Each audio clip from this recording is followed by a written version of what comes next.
Longitude 181. La chronique du vivant et de l'océan. Daniel Krupka. Fumé ou pas, le saumon est de toutes les tables. Pourtant, sa chair concentre des polluants tels que les métaux lourds ou les résidus de médicaments évacués par les eaux d'égout. Reste que la consommation de saumon par l'homme devient déraisonnable. D'ailleurs, le saumon sauvage, celui qui vivait entre eau douce des rivières où il naissait et l'Atlantique où il vivait pour finalement finir ses jours dans ses eaux natales, n'est qu'un souvenir, en comparaison, des quantités industrielles qui ont été pêchées jusqu'à le mettre en situation de vulnérabilité. C'est ce que clame l'UICN, l'Union internationale pour la conservation de la nature, qui classe le saumon de l'Atlantique dans les animaux vulnérables au vu de la décroissance de sa population de l'ordre de 75% au cours des 20 dernières années. En dehors de l'Écosse, de l'Irlande, de l'Islande et de la Norvège, la plupart des rivières d'Amérique du Nord et d'Europe ne voient plus passer un seul saumon. Les raisons ? Les barrages qui les empêchent de remonter les cours d'eau pour frayer, la pêche excessive et la pollution.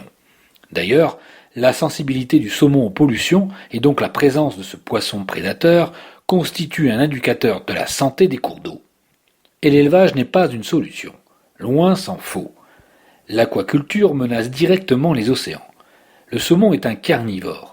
Pour 1 kilo de saumon élevé, c'est jusqu'à 8 kg de poisson qu'il faut prélever dans les océans. Au Chili, on constate d'ores et déjà la chute libre des stocks d'anchois utilisés en nourriture de croissance rapide. Dans ces élevages, d'ailleurs, le risque de maladie n'est pas négligeable et se transmet aux populations sauvages lorsque le saumon d'élevage s'échappe tout simplement des cages où il cohabite avec plusieurs milliers de ses congénères. Bien entendu, pour éviter toute maladie, on donne à ces saumons des traitements à base d'antibiotiques ou de produits chimiques pas toujours recommandables. Et ces polluants se retrouvent immanquablement dans les océans et dans la chaîne alimentaire avec des dommages collatéraux sur l'environnement. Dans sa cage, le saumon est stressé. Et bien souvent, de nombreuses pertes sont à déplorer en raison de ces conditions d'élevage où prime la rentabilité.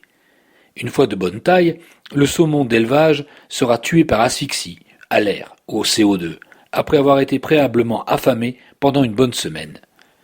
Et tout se paye. L'homme, en étant en haut de la chaîne alimentaire, paye son écho à ces méthodes d'élevage pour le moins brutales et irrespectueuses de l'environnement. On pourrait demander à chacun de consommer moins, en vain, car la réalité, soyons pragmatiques, nous rattrapera.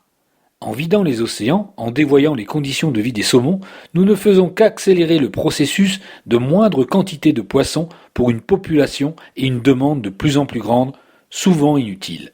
Attendons encore un peu. Le problème sera résolu par la disparition irréversible des poissons dans les océans. Je vous invite tout simplement à prendre vos responsabilités.